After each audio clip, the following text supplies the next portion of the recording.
recently lang, I just uploaded a video regarding home credit cash loan facts and na-discuss ko doon kung paano magka-over sa home credit cash loan, paano mag-apply, sino ang eligible, what if pag rejected tayo, what if kapag may ongoing cash loan tayo and may offer tayo na panibago, maa-approve ba tayo? So, na-discuss ko yan sa video na yan. And kung hindi nyo pa yun napanood, ilalagay ko na lang po yung link sa description box para hindi na po kayo mahirapan maghanap. So, this is the part of that video, which is na-mention ko kasi sa video na yon na meron po akong regret on availing that cash loan. Hindi ko siya na-elaborate sa video kasi medyo hahaba tayo. And yun nga, pinarto ko na lang siya para mas maintindihan nyo. Which is, some of you nagtatanong din para isahang sagot lang tayo. So, by the way, sa mga hindi pa nakakaalam ha, so last 2022 ha, year 2022, nag-avail ako ng cash loan sa home credit worth 50,000 pesos. So, matatapos na nga po ako this year, by September 2024 of this year, matatapos na ako sa aking cash loan dito. And kinuha ko nga po yung cash loan na yun. Way back 2022 ha, nung unang nag-apply ako sa cash loan ni home credit, kinuha ko siya ng 2 years to pay. Which is, meron akong last 2 months na free kapag hindi po ako delay and good pay ako dito sa home credit. So, i-grant nila sa akin yun. So, way back, that time na nag-apply kasi ako ng cash loan, kailangan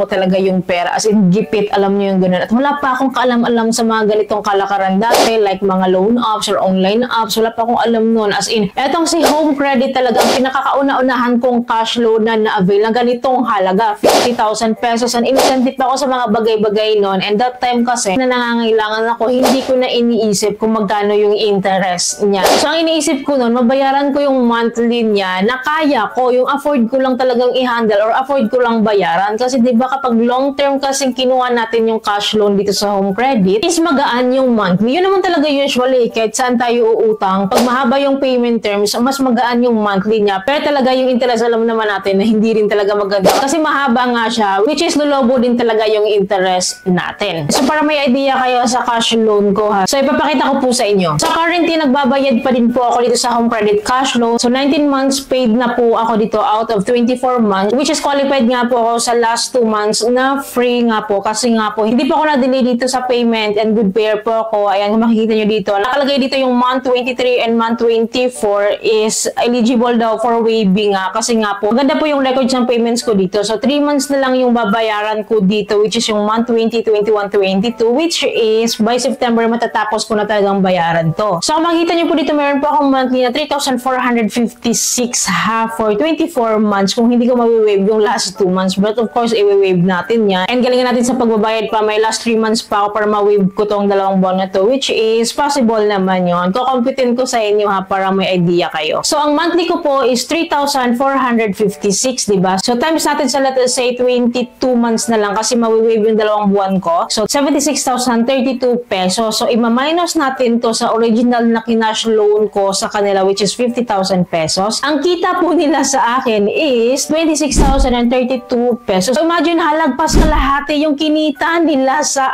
akin. Biro mo, 26,000 pesos. Ang total na binayaran ko sa kanila ay 76,032 pesos. Ang inutang ko lang po sa kanila is 50,000 pesos. Ang kita nga nila po sa akin is 26,032 pesos. Kung kukunin natin yung kabuuang interest niya, divide lang natin sa 50,000%. So, 52% po yung interest nila sa akin. Sa loob po yun ng 2 years. So, ganun siya kalala, diba? Kaya po ako nagkaroon ng regret dito sa pa-home credit cash loan availment ko nga. Kasi kasalanan ko rin eh. Hindi naman kasalanan ni home credit to. Kasi yun nga yung offer nila. Kapag i-divide natin to sa, let us say, 22 months, 22 months is equals to 2.36% monthly. Yung baba, no? 2.36 monthly lang yung interest nila sa akin. Pero nga po, again, ang haba kasi ng payment terms ko, 24 months. Imagine nga. So, kapag itong 2.36%, ita-times natin sa 24 months, is equals to 56.79% nga yung kabuuan nilang interest rate sa akin, which is sobrang taas. Lagpas kalahati talaga yung kanilang interest sa akin with that 2 years pa, or with that 24 months, or let us say 22 months. Ang laki, no? Ang laki talaga. Actually, last year lang sa akin nag-sink in talaga regarding dito sa pa-interest na ganun nga siya kalaki yung kinita ni home credit cash loan sa akin. So, last year ko lang talaga sobrang na-realize na dapat pala kinuha ko siya ng short term. Kasi kapag short term lang, of course, mababa yung makukuha nilang interest sa akin, di ba? Hindi ako luging-lugi doon. So, anyways, iba-iba naman tayo ng monthly offer. So, depende yun sa eligibility natin at depende rin yun sa amount na in-avail natin sa home credit. Doon po kasi nagva-vary yung kanilang interest and yung payment payment terms nila. So let us say ha, so kukumputin natin ha. So kung yung 50,000 pesos, kinuha ko po siya ng 12 months to pay, latas 12 months to pay, no? Kung 1 year to pay or 12 months to pay ko lang tong kinuha, itong 50,000 pesos, ito yung possible na computation niya. Meron siyang babawas na processing fee which is 500 pesos, which is standard po ito ni cash loan. Kaya ang marireceive ko na lang po talaga is 49,500 pesos. So yung estimated monthly installment niya is 5,324.52 a month. So kung kukumpitin natin yan, 5,324.52 times natin sa 12 months, ano? So 63,894.24 yung total niya. So minus natin sa 50,000 para makita natin kung magkano po yung tinubo nila sa atin. So kumita po sila sa atin ng 13,894.24 sa loob po to ng 1 year. So medyo malaki na rin, ano? So i-divide natin sa 50,000% para makuha natin kabuuang interest. So ang kabuuang interest niya lang is 27.78%. So diba, mas maliit yung interest niya sa kabuuan kapag short term natin kinuha yung loan talaga sa home credit. Yung sa akin nga po, 24 months to pay ko nga siya kinuha, yun nga po, 52% yung kanyang interest sa kabuuan, ha. So itong 1 year to pay, 27.78% yung interest niya sa kabuuan na to, ha. So kung i-divide natin to sa monthly, like divided by 12 months to pay is equals to 2.31%. So mababa pa rin po yung kanyang interest. Now what if kinuha natin yung 50,000 pesos into 9 months to pay lang, try natin, ha. So 9 months to pay lang natin siya kinuha, meron siyang monthly na 6,721.59. So computin natin, ha. 6,721.59 times lang natin sa 9 months is equals to 60,494.31 minus natin sa 50,000 na inutang natin. Ang kikitain lang po nila sa atin is 10,494.31. So mas mababa, diba? So kunin natin yung kabuuang interest. So divide lang natin sa 50,000% is equals to 20.98%. So mas mababa siya sa kabuuan. Divide lang natin sa 9 months to pay is equals to 2.33% monthly. So mababa pa rin, nasa 2% pa din monthly, diba? So yun yung sinasabi ko sa inyo. Anyways, try natin yung pinaka-early terms nila to pay, ha, like this. So 50,000 pesos, kunin natin ng 6 months. Sa 6 months, ang estimated monthly installment niya is 9,534.99. So computin natin, ha. 9,534.99 times natin sa 6 months to pay is equals to 57,209.94 minus natin sa 50,000. Of course, mas maliit talaga yung kikitain nila sa atin. 7,209 lang 0.94 sa loob ng 6 months. So divide natin sa 50,000% para makuha natin yung kabuuang interest. So meron lang silang interest sa atin na 14.41% sa loob to ng 6 months, ha. Diba, bongga? Sa loob to ng 6 months, 14.41%. Then divide natin sa 6 months to pay, ha. Ito yung monthly interest niya, 2.40%. Napakababa pala talaga ng interest ni Home Credit. Kasi legit naman po na mababa talaga yung interest niya. Kaya ina-advise ko talaga sa inyo, sa mga maglo-loan dito or sa mga first time mag-loan or sa mga gusto pang mag-loan dito sa pa-cash loan ni Home Credit, ha. So ito advice ko lang sa inyo, huwag kayong magbayad ng long payment terms. Kasi medyo malaki talaga yung kikitain nila sa atin. Talagang 50% of our loan amount, yun yung kikitain nila sa atin or up pa. Kung mas longer payments pa, kasi sa Home Credit nag-offer siya up to 60 months to pay. So kung sinagad natin yun, mas mahaba pang payment terms yung inabil natin. So grabe talaga yung kikitain nila sa atin para maabot siya ng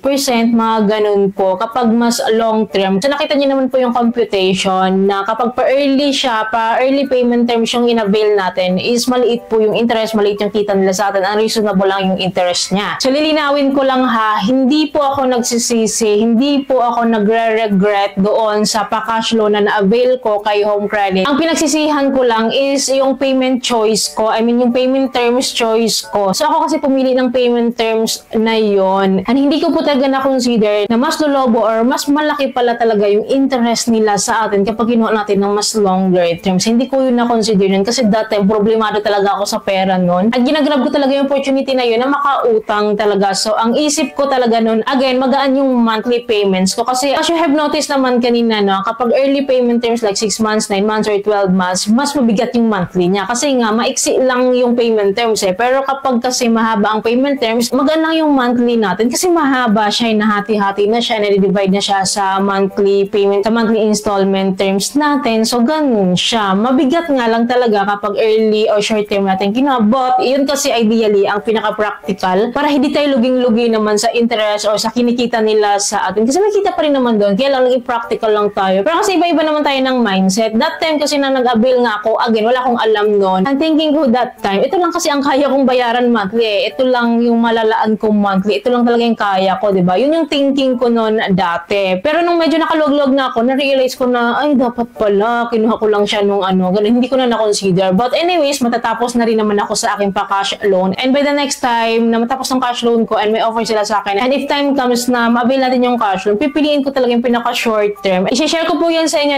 update ko po kayo time to time regarding dito kay home credit loans, product loans man yan, or cash loan man yan, or quarter man. I-share ko yan sa inyo, mag-update ako sa inyo. Kaya dapat po nakasubscribe kayo, click yung bell button para lahat po ng videos ko is updated po kayo. So anyways, you can comment down below sa mga experience nyo regarding your home credit cash loan or other cash loan na pwede nyo i-share ng mga regrets nyo on availing that. So you can comment down below. Anyways, bago kayo mali sa channel ko, please don't forget to like and share, and thank you for watching this video. Bye!